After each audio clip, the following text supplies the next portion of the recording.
Hello students, I welcome you all to the YouTube channel understanding basics. इस video में हम क्या करने जा रहे हैं? इस वीडियो में हम अपना एक टॉपिक अंडरस्टैंड करेंगे। टॉपिक का नाम क्या है? Reservation of constituencies.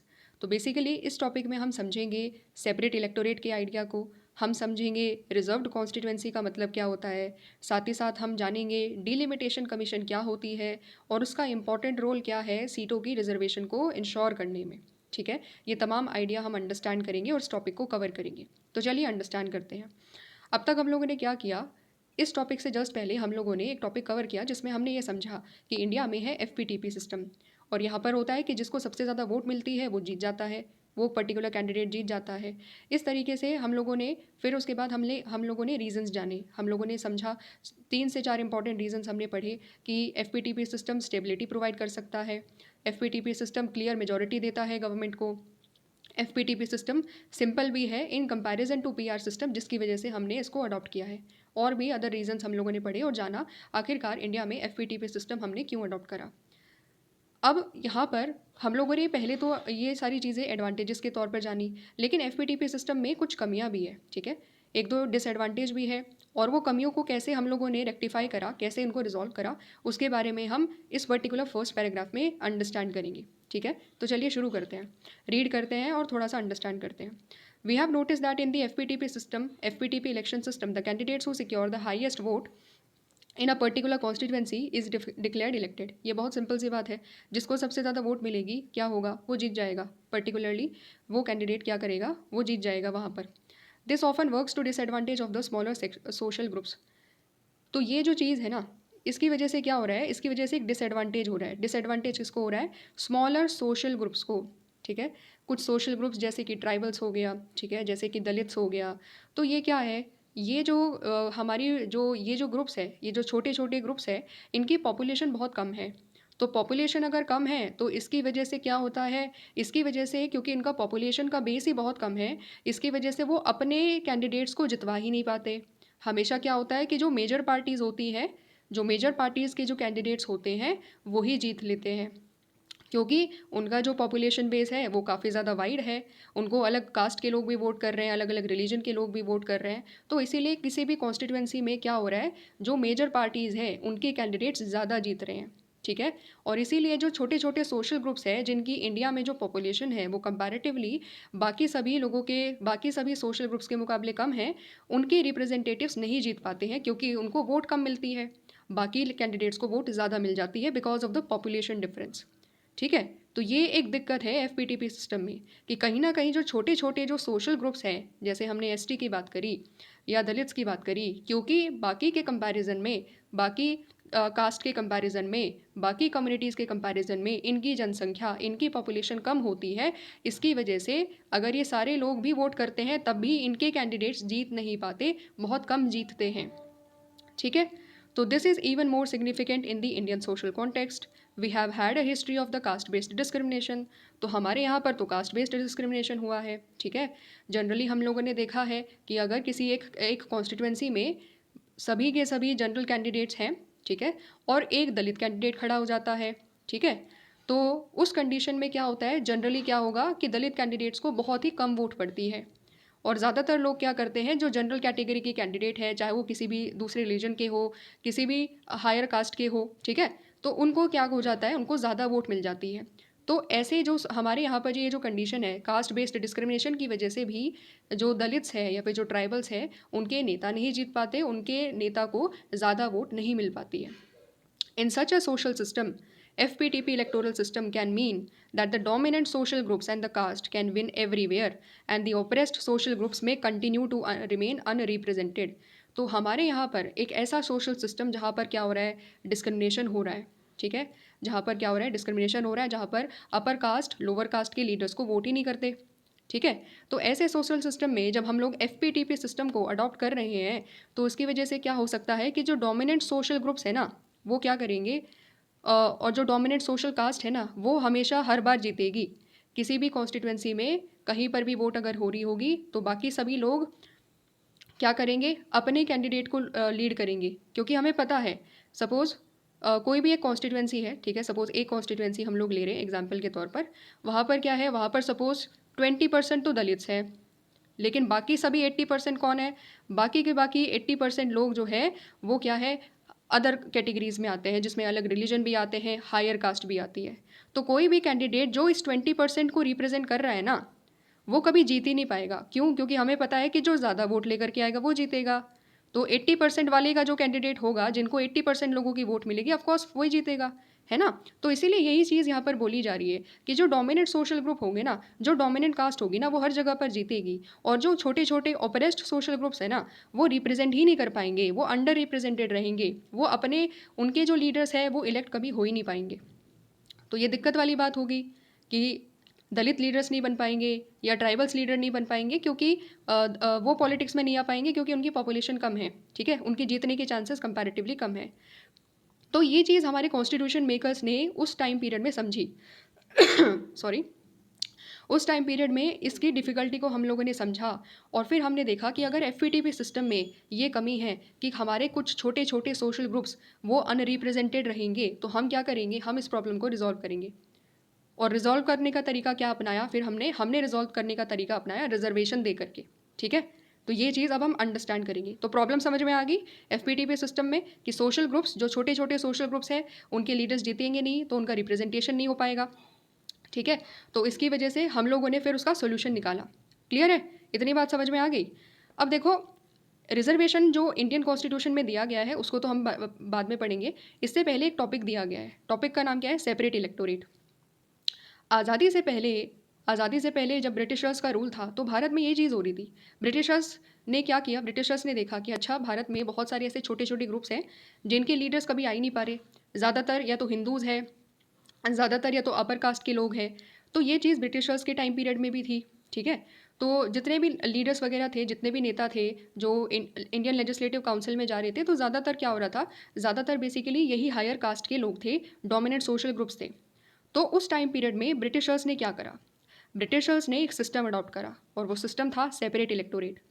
1909 में एक एक्ट लेकर के आया गया, ठीक है, केवल समझना इसको, ठीक है।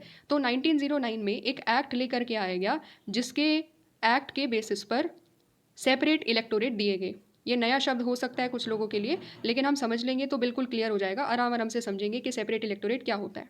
तो अब हम सबसे पहले सेपरेट इलेक्टोरेट के आइडिया को ही समझेंगे। सेपरेट इलेक्टोरेट का मतलब क्या है, पहले ये समझते हैं।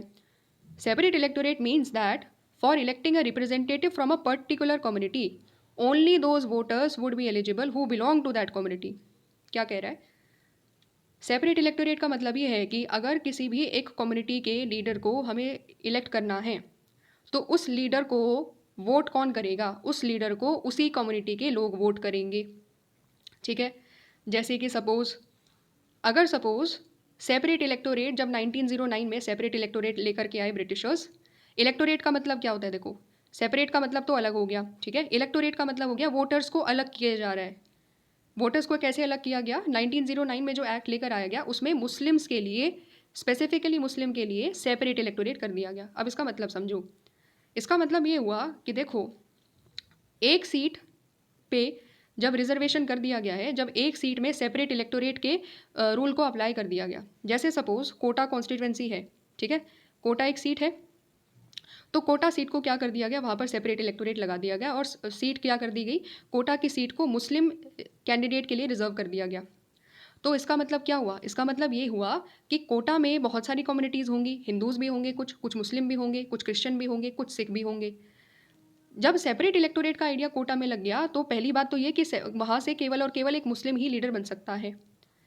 अब मुस्लिम लीडर तो बन सकता है क्योंकि सीट मुस्लिम के लिए है, लेकिन मुस्लिम को वोट केवल और केवल मुस्लिम ही करेंगे, बाकी हिंदूज़, क्रिश्चियंस, सिख नहीं कर सकते।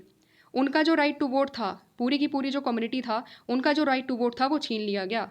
उनको बोला कि देखो भाई, भले तुम कोटा में रहते हो, लेकिन ये सीट हो गई है रिजर्व, यहाँ पर आएगा एक मुस्लिम कैंडिडेट, और अगर मुस्लिम कैंडिडेट आएगा तो मुस्लिम कैंडिडेट को केवल उसकी कम्युनिटी के लोग ही वोट करेंगे, जो कि होंगे मुस्लिम्स। अब क्योंकि मुस्लिम्स के लिए है और मुस्लिम्स ही वोट करेंगे, तो तुम हिंदू हो, सिख हो, क्रिश्चियन हो, तुम लोग वोट नहीं कर सकते। और उन लोगों को डिसएनफ्रेंचाइज कर दिया जाता था। डिसएनफ्रेंचाइज का मतलब है कि उनका राइट टू वोट छीन लिया जाता था, क्योंकि आप लोग तो वोट ही नहीं करोगे। आपके यहाँ पर आपकी जो सीट है वो मुस्लिम्स के लिए रिजर्व कर दी गई है, और केवल आपके यहाँ की मुस्लिम लोग ही वोट करेंगे।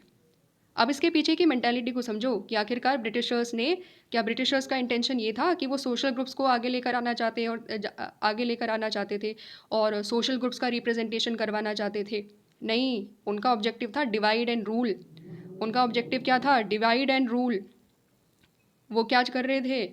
ये पॉलिसी के द्वारा वो लोग एक सिंपल सी चीज़ कर रहे थे कि भारत में जो हिंदू मुस्लिम की यूनिटी है उसको तोड़ेंगे, क्रिश्चियंस को अलग करेंगे, हिंदूज़ को भी अलग करेंगे और हर किसी को सेपरेट इलेक्टोरेट देंगे। ठीक है, समझ रहे हो? तो ये डिवाइड एंड रूल वाली पॉलिसी थी सेपरेट इलेक्टोरेट की। क्योंकि जब हमें पता है कि मुस्लिम्स केवल मुस्लिम्स के लिए वोट करेंगे, तो जो मुस्लिम का नेता आएगा वो उसको पता है कि उसको तो वोट केवल मुस्लिम लोग करेंगे, तो वो मुस्लिम के इंटरेस्ट को प्रेफरेंस देगा कि नहीं देगा? क्योंकि वोट तो उसी को वही करेंगे ना वहाँ पर। समझ रहे हो? इस मेंटालिटी को समझो, इस साइकोलॉजी को समझो, जो उन्होंने इस चीज़ को कितने आराम से और कितने साइंटिफिक तरीके से यहाँ पर लगाने की कोशिश करी है। रियल इंटेंशन क्या था? Divide and rule. तो ये चीज़ तो हुई। सबसे पहले 1909 में जो एक्ट आया उस सेपरेट इलेक्टोरेट को किसके लिए दिया गया? सबसे पहले मुस्लिम्स के लिए सेपरेट इलेक्टोरेट किया गया। ठीक है, ये सिलसिला यहाँ तक नहीं रुका। 1909 के बाद बहुत सारे और एक्ट्स भी आए। 1919 में एक और एक्ट आया। 1919 में जो सेपरेट इलेक्टोरेट का एक्ट आया उसमें सेपरेट इलेक्टोरेट का जो प्रोविज़न था वो सिखों को भी दे दिया गया और वो क्रिश्चियंस को भी दे दिया गया। मतलब क्या हुआ? अब सिख कम्युनिटी के लिए जो सीट रिजर्व होगी, पहली बात वहाँ पर सिख लीडर आएगा, केवल सिख ही वहाँ से आ सकता है। दूसरी चीज़, केवल सिख कम्युनिटी के लोग ही उस लीडर को वोट करेंगे। फिर उसके बाद क्रिश्चियन कम्युनिटी, एक सीट जो क्रिश्चियन कम्युनिटी के लिए रिजर्व करती गई है, वहाँ पर केवल और केवल क्रिश्चियन लोग ही वहाँ पर वोट करेंगे। अगर वहाँ पर हिंदूज़ हैं, मुस्लिम्स हैं, अदर लोग हैं, तो वो वहाँ पर वोट नहीं कर सकते क्योंकि वो सीट रिजर्व होगी क्रिश्चियन के लिए, तो केवल क्रिश्चियन वोट करेंगे। ये पूरा का पूरा सिस्टम था उनका। और 1935 एक्ट में 1935 एक्ट में क्या किया उन्होंने? उन्होंने यही सेम टू सेम चीज़ दलित्स के लिए भी कर दी कि अब दलित लीडर के लिए अलग से कॉन्स्टिट्यूंसी दलित के लिए भी रिजर्व करी जाएगी। और जब दलित के लिए सीट रिजर्व कर दी गई है सेपरेट इलेक्टोरेट के प्रोविजन के अंतर्गत, तो क्या किया जाएगा? दलित को वोट केवल दलित देगा, अपर कास्ट वाला नहीं देगा। और ये चीज़ गांधी जी को बिल्कुल एकदम बहुत ज़्यादा चुभी। तो गांधी जी ने क्या कहा? गांधी जी ने कहा कि अगर दलित को केवल दलित वोट करेगा तो ये जो कास्ट डिवाइड है ये तो कभी ख़त्म ही नहीं हो पाएगा। कास्ट तो और ज़्यादा बढ़ती चली जाएगी, कास्ट डिवीज़न और ज़्यादा बढ़ता चला जाएगा, पूरी की पूरी जो हिंदू सोसाइटी है वो और ज़्यादा कास्ट के बेसिस पर डिवाइड होती चली जाएगी, नफरत और ज़्यादा बढ़ती चली जाएगी। तो फिर उसके बाद गांधी जी ने इसके खिलाफ बहुत ज़्यादा प्रोटेस्ट किया। एंड फाइनली ये जो सेपरेट इलेक्टोरेट दलित्स को दिया गया था वो वापस ले लिया गया। और दलित्स को फिर क्या किया? सेपरेट इलेक्टोरेट की जगह पर सीटों में रिजर्वेशन दिया गया। अब वो रिजर्वेशन क्या है वो हम आगे पढ़ेंगे कि रिजर्वेशन किस तरीके से किया जाता है। आई होप चीज़ें समझ में आ गई होगी कि सेपरेट इलेक्टोरेट किस साइकोलॉजी के बेसिस पर किया जा रहा था। वो साइकोलॉजी, वो मेंटालिटी थी डिवाइड एंड रूल करने की, कि इंडिया में जितनी भी सोसाइटी है, जितनी भी रिलीजियस कम्युनिटीज़ है ना, सबको तोड़ देंगे। मुस्लिम केवल मुस्लिम को वोट करेगा, क्रिश्चियन केवल क्रिश्चियन को वोट करेगा, सिख केवल सिख को वोट करेगा। ऐसी कॉन्स्टिट्यूंसीज़ में जहाँ पर सेपरेट इलेक्टोरेट का आइडिया आ गया है। एंड क्या था? पूरी की पूरी इंडिया की सोसाइटी जो थी उसको ब्रेक करना था, उसकी यूनिटी और इंटीग्रिटी को एकदम ख़त्म करना था। ये ऑब्जेक्टिव था सेपरेट इलेक्टोरेट का। ठीक है, समझ गए? बस यहाँ पर इतना ही समझना है। आई होप चीज़ें मैंने क्लियर कर दी होगी। तो ये चीज़ तो होगी सेपरेट इलेक्टोरेट। ये एक तरीका था जो ब्रिटिशर्स ने अपनाया था। तो हमें पता है कि सेपरेट इलेक्टोरेट में तो बहुत सारी खामियां हैं। तो जब हम अपना कॉन्स्टिट्यूशन बना रहे थे और हमें ये भी समझना था कि एफपीटीपी में कमी है कि बहुत सारे ग्रुप्स अपने आप को रिप्रेजेंट नहीं करवा पाएंगे, तो हमने सोल्यूशन क्या निकाला? हमने कहा कि भाई देखो, हम सेपरेट इलेक्टोरेट अडॉप्ट नहीं करने वाले क्योंकि वो बहुत ज़्यादा खतरा हो जाएगा हमारे लिए, हमारी सोसाइटी को ब्रेक करेगा। तो हम लोगों ने क्या किया? कॉन्स्टिट्यूएंट असेंबली ने उस दौरान क्या किया? उस दौरान कॉन्स्टिट्यूएंट असेंबली ने एक सिस्टम अडॉप्ट करा जिसका नाम है reserved constituencies. So therefore it was decided to adopt the system of reserved constituencies. अब ये सिस्टम क्या होता है? रिजर्वेशन क्या होता है? रिजर्वेशन अलग कैसे है सेपरेट इलेक्टोरेट से? थोड़ा सा इस चीज़ को हम यहाँ पर समझेंगे। ठीक है, समझ में आ भी जाएगा, सिंपल ही चीज़ है, कोई ज़्यादा बड़ी चीज़ नहीं है, बस हमें डिफरेंस पर फोकस करना है। तो रिजर्व्ड कॉन्स्टिट्यूएंसीज क्या है? In this system all the voters in a constituency they are eligible to vote, but the candidates must belong to only a particular community or a social section for which the seat is reserved. ठीक है, समझ में तो नहीं आया होगा, समझा देती हूँ, सिंपल है। रिजर्वेशन में जो रिजर्व्ड कॉन्स्टिट्यूएंसी है वहाँ पर क्या होता है कि सारे के सारे जितने भी वोटर हैं ना उस कॉन्स्टिट्यूएंसी में, वो वोट कर सकते हैं उस कैंडिडेट को। जैसे कि अगर एक कॉन्स्टिट्यूएंसी है, ठीक है, जैसे कि अगर सपोज यहाँ पर है कोटा, ठीक है, दोबारा से ले लेते हैं, कोटा एक कॉन्स्टिट्यूएंसी है, एक सेकेंड, अगर सपोज यहाँ पर कोटा कॉन्स्टिट्यूएंसी है तो कोटा में बहुत सारे लोग हैं, ठीक है, हिंदूज भी है, मुस्लिम्स भी है, सिख भी है, क्रिश्चियन भी है, दलित्स भी है, अपर कास्ट वाले लोग भी हैं। कोटा को हमने रिजर्व कर दिया कि देखो भाई कोटा से केवल और केवल एक दलित कैंडिडेट यानी कि शेड्यूल कास्ट का कैंडिडेट ही आ सकता है। सीट रिजर्व होगी किसके लिए? शेड्यूल कास्ट के लिए, ठीक है। अब क्या होगा, जितनी भी पार्टीज कोटा से इलेक्शन करवाएगी तो वहाँ पर हर पार्टी क्या करेगी, हर पार्टी एक दलित कैंडिडेट को ही वहाँ से लड़वाएगी चुनाव, क्योंकि सीट रिजर्व है, दलित ही यहाँ पर लड़ सकता है चुनाव। पहली कंडीशन तो ये, इतना चीज़ समझ में आ गई। तो अगर रिजर्व होगी ये सीट तो एससी के लिए रिजर्व हुई है, दलित के लिए रिजर्व हुई है, तो पहली कंडीशन क्या है कि कोई भी कैंडिडेट आएगा वो दलित ही कैंडिडेट होना चाहिए, ठीक है। तो हर पार्टी अपना अपना एक दलित कैंडिडेट का दलित चेहरा वहाँ पर रखेगी, ठीक है। अब यहाँ पर क्या है, अब यहाँ पर अगर दलित कैंडिडेट को चूज़ किया जा रहा है तो जो लोग होंगे ना, तो यहाँ पर ऐसा नहीं होगा सेपरेट इलेक्टोरेट के तरीके से कि यहाँ पर केवल दलित्स वोट करेंगे, नहीं। यहाँ पर जितने भी कैंडिडेट, जितने भी वोटर्स हैं कोटा में, जितने भी वोटर्स हैं, किसी भी रिलीजन के हो, किसी भी कास्ट के हो, किसी भी लैंग्वेज के हो, फ़र्क नहीं पड़ता, हर किसी के पास राइट टू वोट यहाँ पर होगा और हर कोई उसी कैंडिडेट को वोट करेगा, उन्हीं कैंडिडेट्स को वोट करेगा। और सारे के सारे कैंडिडेट्स क्या हैं? दलित है। तो उनकी चॉइस है कि वो कौन से दलित कैंडिडेट को चूज़ करना चाहते हैं, ठीक है। तो डिफरेंस क्या हुआ सेपरेट इलेक्टोरेट में और रिजर्व्ड कॉन्स्टिट्यूएंसी में? डिफरेंस ये हुआ कि सेपरेट इलेक्टोरेट में अगर सीट दलित के लिए रिजर्व है तो वोट करने वाले केवल दलित ही वहाँ पर वोट करेंगे, उस कॉन्स्टिट्यूएंसी में बाकी लोग वोट नहीं कर सकते, उनका राइट टू वोट छीन लिया जाता था, ठीक है। लेकिन हमारे यहाँ पर जो रिजर्व्ड कॉन्स्टिट्यूएंसी है उसमें अंतर ये है कि अगर हमारे यहाँ पर दलित कैंडिडेट को खड़ा किया जा रहा है तो वोट हर कोई करेगा। ऐसा नहीं है कि यहाँ पर केवल दलित ही वोट करेंगे, क्योंकि हम डिवाइड एंड रूल की पॉलिसी नहीं अपना रहे हैं। हम यहाँ चाहते हैं, हमारे ये रिजर्व्ड कॉन्स्टिट्यूएंसी के पीछे की साइकोलॉजी को समझो, ठीक है। जैसे दलित डिवाइड एंड रूल की साइकोलॉजी समझी वहाँ पर हम लोगों ने, अब यहाँ पर इसकी साइकोलॉजी समझो। हमें पता है नॉर्मली अपर कास्ट के लोग ज़्यादातर क्या करेंगे, कास्ट डिवीजन है तो अपर कास्ट के लोग दलित्स को वोट नहीं करेंगे, सीधी बात है, ठीक है। तो अब हम क्या करेंगे, जब हम सीट को रिजर्व कर देंगे, अपर कास्ट के लोगों के पास कोई और ऑप्शन नहीं है क्योंकि सारे के सारे कैंडिडेट्स दलित कैंडिडेट्स हैं, ठीक है। अब यहाँ पर क्या होगा, अब उन लोगों को वोट करना ही पड़ेगा, किसी भी एक दलित कैंडिडेट को वोट करना पड़ेगा। चलो ठीक है, एक दलित कैंडिडेट जीत गया, क्या होगा उसके बाद? उन लोगों का वो रिप्रेजेंटेटिव बनेगा। पहली बात तो ऐसा होगा कि अपर कास्ट के लोगों का रिप्रेजेंटेटिव कौन है? एक दलित कैंडिडेट है। तो पहली चीज़ तो ये, ठीक है। दूसरी चीज़ क्या होगी, जब इन लोगों को कोई दिक्कत आएगी, जब अपर कास्ट के लोगों को कोई दिक्कत आएगी, क्योंकि देखो कास्ट रिजिडिटीज़ बहुत ज़्यादा होती है ना, कास्ट डिवीजन अपने आप तो ख़त्म नहीं होने वाला। जब उन लोगों को बहुत ज़्यादा दिक्कतें आएंगी, कोई भी प्रॉब्लम होगी, किसके पास जाएंगे? उसी कैंडिडेट के पास जाएंगे। तो अपर कास्ट के लोग भी उसी के पास जाएंगे, अपनी समस्याओं को उसके पास लेकर के जाएंगे और वो दलित कैंडिडेट उन सबकी समस्याओं को सुनेगा और उनके लिए काम करेगा। इससे क्या होगा, इससे ये होगा कि जो हमारे दिमाग में जो इन्फीरियोरिटी है ना, कि ये जो दलित के लोग हैं ये अच्छा काम नहीं कर सकते या फिर ऐसा है वैसा है, जो जो इन्फीरियोरिटी है ना अपर कास्ट के बीच में और लोअर कास्ट के बीच में जो डिवाइड है ना, वो डिवाइड कम होगा।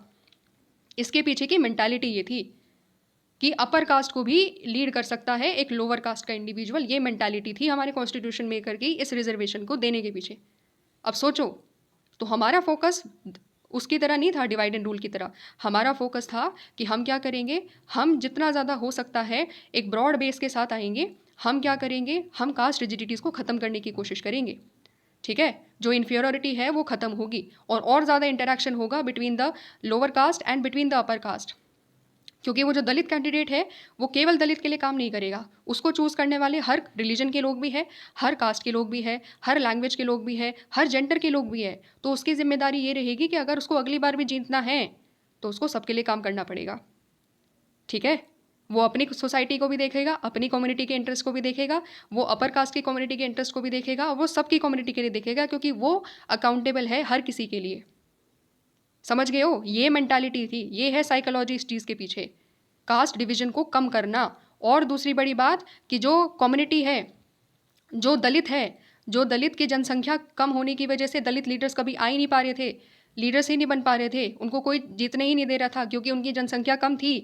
तो अब ऐसी कम्युनिटीज़ को, ऐसी माइनॉरिटीज़ को on the basis of caste, on the basis of schedule tribe अगर हम बात करें तो इनको भी अपॉर्चुनिटी अब मिलेगी और ये भी हमारी लीडरशिप में आ पाएंगे, ये भी हमारे एमएलए बन पाएंगे, ये भी हमारे एमपीज़ बन पाएंगे।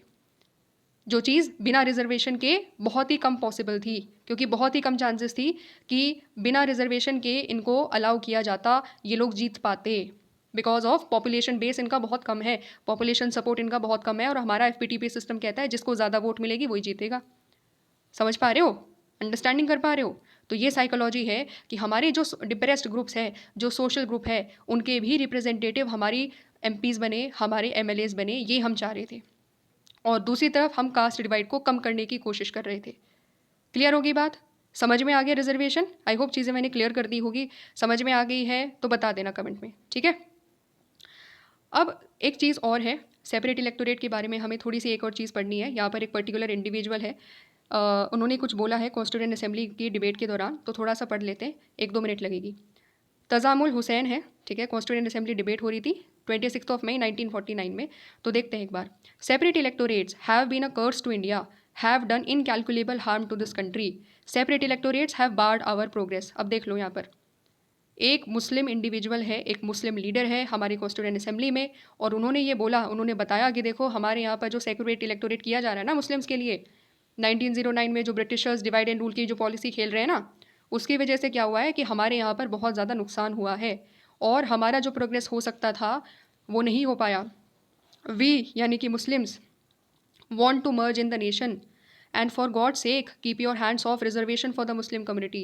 तो वो क्या कह रहे हैं यहाँ पर? वो ये कह रहे हैं कि देखो हम बीइंग एज अ मुस्लिम, हमें पूरी कंट्री में मर्ज करना है, हम भी पूरी कंट्री का पार्ट बनना चाहते हैं, लेकिन सेपरेट इलेक्टोरेट ने क्या कर दिया, हमें अलग कर दिया कि मुस्लिम को केवल मुस्लिम वोट करेगा। तो हम अलग हो गए ना पूरी सोसाइटी से, हम पूरी सोसाइटी से अलग हो गए, क्योंकि हमारे लीडर्स अलग हो गए, हमारे लीडर्स को केवल हम ही लोग वोट कर रहे हैं। तो वो लीडर क्या हुआ, वो लीडर केवल मुस्लिम का लीडर हुआ, वो पूरे नेशन का तो लीडर नहीं हुआ ना, वो पूरे भारत का तो लीडर नहीं हुआ, क्योंकि केवल मुस्लिम ही वोट कर रहे हैं। तो उसकी जवाबदेही केवल और केवल मुस्लिम्स के प्रति हुई। और ये क्या किया जा रहा है, इसकी वजह से हम मर्ज नहीं कर पा रहे, हम पूरी दुनिया में, हम पूरे भारत में नहीं मिल पा रहे हैं। क्योंकि अगर सेपरेट इलेक्टोरेट ना होता तो फिर हम भी अपने लीडर्स को चूज़ करते, हम सभी लोग एक साथ मिलकर के चूज़ करते, हिंदूज़ भी, मुस्लिम्स भी, सिख भी, क्रिश्चियन भी, और इस तरीके से जो भी हमारा लीडर आता वो हम सबके लिए काम करता, तब जा कर के वो एक ऐसा लीडर होता जो पूरे भारत का लीडर होता। लेकिन अब क्या है, अब मुस्लिम्स का लीडर है वो, क्योंकि हम ही लोग उसको इलेक्ट कर रहे हैं। ये है सेपरेट इलेक्टोरेट का आइडिया। और इसके लिए जो तजामुल हुसैन थे वो इस चीज़ को कह रहे हैं कि देखो हमें ये प्रकार का आइडिया सेपरेट इलेक्टोरेट नहीं चाहिए, keep your hands of reservation, इस रिजर्वेशन को हटाओ, ये जो सिस्टम ऑफ सेपरेट इलेक्टोरेट है इसको हटाओ मुस्लिम कम्युनिटी के यहाँ से, क्योंकि इसकी वजह से हम इस कंट्री का पार्ट नहीं बन पा रहे हैं, हम और ज़्यादा डिवाइड होते जा रहे हैं on the basis of religion. ये चीज़ थी जो यहाँ पर सेपरेट इलेक्टोरेट के बारे में बोली गई है। और बार बार बताया गया है कि हमारे यहाँ पर जो सेपरेट इलेक्टोरेट का आइडिया था वो ब्रिटिशर्स के द्वारा लेकर आया गया था, ताकि हमारी सोसाइटी की यूनिटी और इंटीग्रिटी और ज़्यादा ब्रेक करी जा सके। ठीक है, तो समझ में आ गया, थोड़ा सा और क्लैरिटी हमें मिल गई। अब हम लोगों ने डिस्कस क्या किया, हम लोगों ने डिस्कस किया रिजर्वेशन के बारे में, तो थोड़ा सा और रिजर्वेशन के बारे में हम समझते हैं। हमने ये चीज़ समझी कि सोशल ग्रुप्स का रिप्रेजेंटेशन के लिए हम लोग यहाँ पर रिजर्वेशन दे रहे हैं। अब हम और ज़्यादा डिटेल में अंडरस्टैंड करेंगे कि आखिरकार भारत में स्टेट लेजिस्लेटिव असेंबलीज़ में और पार्लियामेंट में रिजर्वेशन किसको दिया जा रहा है, कौन कौन सी कम्युनिटीज़ को दिया जा रहा है, और किस तरीके से उसका डिवाइड किया गया है, किस तरीके से एक्चुअली में वो चीज़ हो पा रही है। तो अब हम उसको अंडरस्टैंड करेंगे। तो यहाँ पर क्या दिया हुआ है, to ensure their representation a system of reservation becomes necessary. देखो क्या है कि बहुत सारे हमारे यहाँ पर सोशल ग्रुप्स हैं, ठीक है, जो पूरी की पूरी कंट्री में स्प्रेड हो सकते हैं। जैसे ट्राइबल्स अगर आप देखोगे तो ट्राइबल्स भी क्या है, अलग अलग राज्यों में ट्राइबल्स है। नॉर्थ ईस्ट में खास तौर पर बहुत सारे ट्राइबल्स है, उड़ीसा में है, महाराष्ट्र में है ना, तमिलनाडु में है, केरला में है। इस तरीके से क्या हो रहा है कि पूरे के पूरे ट्राइबल्स पूरी की पूरी कंट्री में स्प्रेड है। And in a particular constituency their number may not be sufficient to influence a victory of the candidate. तो क्या होता है कि अगर एक कॉन्स्टिट्यूएंसी की बात करें तो वो किसी एक कॉन्स्टिट्यूएंसी में इतनी ज़्यादा संख्या में नहीं होते हैं कि वो अपने अपने कैंडिडेट को, जैसे सपोज अगर ट्राइबल्स किसी कॉन्स्टिट्यूएंसी में है तो संख्या बहुत ज़्यादा कम है उनकी, तो ट्राइबल्स लोग अपने लीडर्स को जितवा ही नहीं पाएंगे, क्योंकि उन लोगों की वोट ही इतनी ज़्यादा नहीं है। बाकी कम्युनिटीज़ की ज़्यादा वोट है उनके कंपैरिजन में, तो उन कम्युनिटी का लीडर जीतेगा। इनका वोट परसेंटेज बहुत कम है, कम पॉपुलेशन है, तो वो जितवा नहीं पाते हैं अपने लीडर्स को। However taken across the country they are a significant sizeable group. अगर हम उनको स्टेट के बेसिस पर ना देखें या कॉन्स्टिट्यूएंसी के वाइज ना देखें, अगर हम उनको पूरी कंट्री वाइज देखें ना, तो ये जो छोटे छोटे सोशल ग्रुप्स हैं ना, वो भी एक साइजेबल ग्रुप है। साइजेबल ग्रुप का मतलब क्या है, मैं समझा देती हूँ। अगर हम लोग ये कह रहे हैं कि शेड्यूल ट्राइब बहुत कम पॉपुलेशन होती है ना, छोटे छोटे पार्ट्स में डिवाइडेड है, अलग अलग राज्यों में छोटे छोटे एरियाज़ में वो लोग रहते हैं, ये तो चलो ठीक है। लेकिन अगर मैं पूरी कंट्री वाइज बात करूँ ना, तो शेड्यूल ट्राइब हमारी कंट्री के पता है कितने परसेंट है? हमारी कंट्री की पॉपुलेशन के शेड्यूल ट्राइब अराउंड 8% है, 8.6%, यानी कि टोटल लगभग 9% of India's population schedule tribals हैं। 9% का मतलब पता है कितना हो रहा है? अराउंड 10 करोड़ लोग, 140 करोड़ लोग हैं, उसमें से 10 करोड़ लोग ट्राइबल्स हैं। तो इसीलिए बोला जा रहा है कि अगर हम कंट्री वाइज देखें ना, तो कंट्री वाइज इनकी पॉपुलेशन कंपैरेटिवली हाई नज़र आती है, क्योंकि 10% अराउंड 9% के आसपास पॉपुलेशन है। और वहीं हर कॉन्स्टिट्यूंसी में ये छोटे छोटे पार्ट्स में डिवाइडेड है। एक कॉन्स्टिट्यूंसी में होंगे 1-2 हज़ार, फिर उसके बाद किसी कॉन्स्टिट्यूंसी में हो सकता है 10,000 हो। इस तरीके से क्या हो रहा है, वहाँ पर तो छोटी छोटी संख्या में है, लेकिन ओवरऑल कंट्री वाइज इनकी संख्या काफ़ी ज़्यादा है। सिमिलरली शेड्यूल कास्ट की अगर हम लोग बात करें, तो शेड्यूल कास्ट पता है कितने हैं? शेड्यूल कास्ट भी इसी तरीके से अलग अलग राज्यों में डिवाइडेड होते हैं, लेकिन पूरी कंट्री वाइज अगर हम देखें तो ये भी एक साइजेबल ग्रुप है। जैसे कि अगर हम शेड्यूल कास्ट की बात करें, तो शेड्यूल कास्ट पता है कितने आ रहे हैं हमारी पूरी की पूरी पॉपुलेशन के? पूरी इंडिया की पॉपुलेशन के 16.6%। As per the census of 2011 हमारी कंट्री के 16% लोग कौन है? शेड्यूल कास्ट के लोग हैं। समझ रहे हो? तो इसलिए बोला जा रहा है कि ये साइजेबल ग्रुप है अगर हम कंट्री के बेसिस पर देखेंगे तो क्या हुआ, इन लोगों का प्रॉपर रिप्रेजेंटेशन को इंश्योर करने के लिए हम लोगों ने क्या करा, हम लोगों ने रिजर्वेशन की बात करी। तो ये चीज़ हम लोगों ने ऑलरेडी डिस्कस कर ली कि क्यों हम लोगों ने सेपरेट इलेक्टोरेट नहीं चूज़ करा। हम लोगों ने कहा कि हम रिजर्वेशन ऑफ कॉन्स्टिट्यूएंसी करेंगे, ठीक है।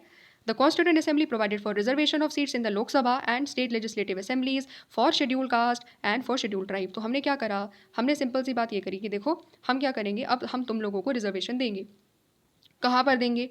लोकसभा में दिया जाएगा, जहाँ पर डायरेक्ट इलेक्शन हो रहे हैं, जहाँ पर डायरेक्ट इलेक्शन लोग खुद जाकर के अपने लीडर्स को चुन रहे हैं। तो वो कहाँ चुनते हैं?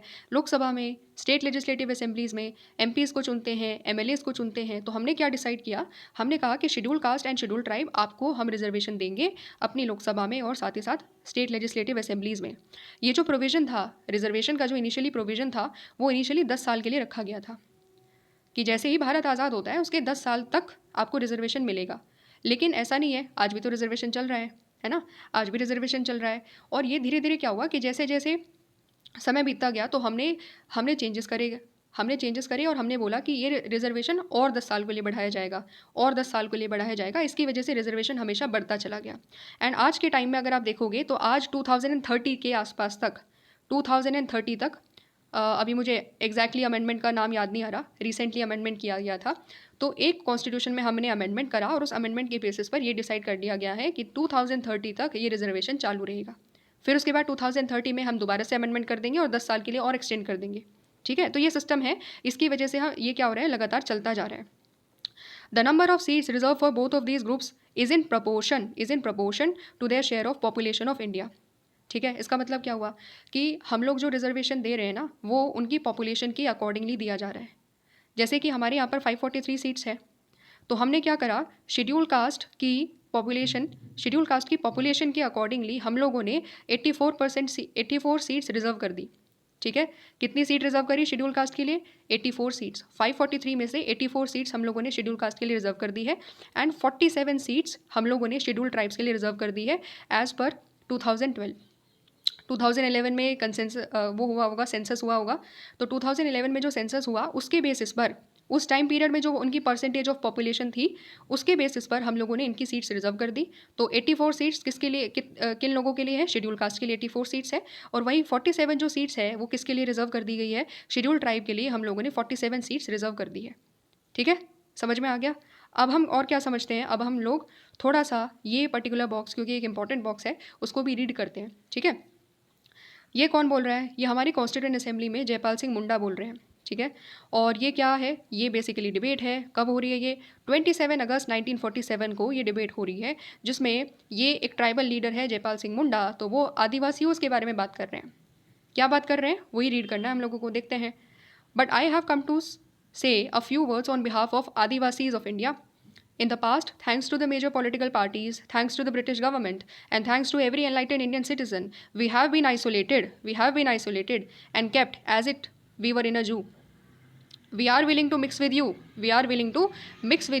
and it is for that reason that we have insisted on reservation of seats as far as the legislatures are concerned.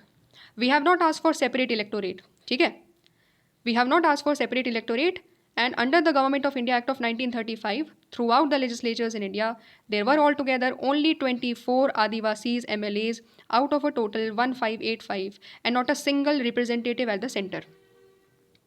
क्या कह रहे हैं? पहली चीज़ ये कह रहे हैं कि देखो, मैं आज कॉन्स्टिट्यूएंट असेंबली में अपने भारत में रहने वाले हर एक आदिवासी के बिहाफ पर बोलने आया हूँ, उनकी आवाज़ को उठाने आया हूँ। ब्रिटिशर्स के टाइम पीरियड में जो उनकी पॉलिसीज़ थी, उनकी पॉलिसीज़ की वजह से क्या हुआ, हम पूरी की पूरी सोसाइटी से अलग रहे, क्योंकि हमारे साथ ब्रिटिशर्स ने क्या किया, हमारे साथ हमारे जो ब्रिटिशर्स थे उन्होंने क्या किया, उन्होंने हमारे जंगल छीने, उन्होंने हमारी ज़मीन छीनी, ठीक है। हम कभी भी पूरी की पूरी कंट्री के बाकी सोसाइटीज़ के सेक्शन के साथ मर्ज ही नहीं हो पाए, हम लोग एकदम अलग रहे, क्योंकि स्टार्टिंग से ही पहली बात तो हमारा कल्चर अलग है, और ज़्यादा हम लोगों का डिप्राइवेशन हुआ तो हम और ज़्यादा अलग रहे। और वो क्या कह रहे हैं कि देखो, अब तक तो हम लोग अलग रहे हैं पूरी सोसाइटी से, पूरे भारत से, लेकिन अब हम पूरी कंट्री में मिलना चाहते हैं। और इसी रीज़न की वजह से हम लोगों ने क्या किया, इसी रीज़न की वजह से जयपाल सिंह मुंडा कहते हैं कि देखो, we have not asked for separate electorate. हम लोगों ने सेपरेट इलेक्टोरेट की डिमांड नहीं करी, क्योंकि हमें पता है सेपरेट इलेक्टोरेट की वजह से हम कभी कंट्री में मिक्स ही नहीं हो पाते, क्योंकि ट्राइबल को केवल ट्राइबल इलेक्ट कर रहा होता, ठीक है। तो ट्राइबल की एक अलग आइडेंटिटी होती। अब अगर कोई ट्राइबल लीडर बन रहा है, कोई शेड्यूल ट्राइब लीडर बन रहा है, उसको वोट करने वाला शेड्यूल कास्ट का इंडिविजुअल भी है, शेड्यूल ट्राइब का इंडिविजुअल भी है, एक अपर कास्ट का इंडिविजुअल भी है, और सारे के सारे धर्म के लोग भी हैं। तो उस कॉन्स्टिट्यूएंसी में हर व्यक्ति उसको वोट कर रहा है, और इस तरीके से होता है मर्जिंग।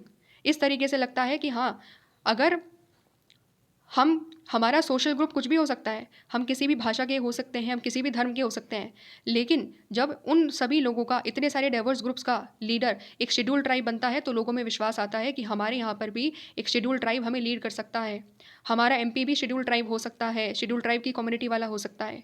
तो ये होता है मिक्सिंग, ठीक है, ये होता है मिक्सिंग। और जयपाल सिंह यही बात बोल रहे थे कि हम लोग सेपरेट इलेक्टोरेट की बात नहीं कर रहे हैं, क्योंकि वो अलग कर देगा हम लोगों को, हम लोग मिक्स होना चाहते हैं, हम इसीलिए रिजर्वेशन की डिमांड कर रहे हैं। और 1935 एक्ट के अंतर्गत जो पूरे के पूरे लेजिस्लेचर्स थे इंडिया में, उसमें टोटल सीट्स कितनी थी, 1585। उन 1585 में से केवल और केवल 24 ही MLAs ऐसे थे जो आदिवासी थे।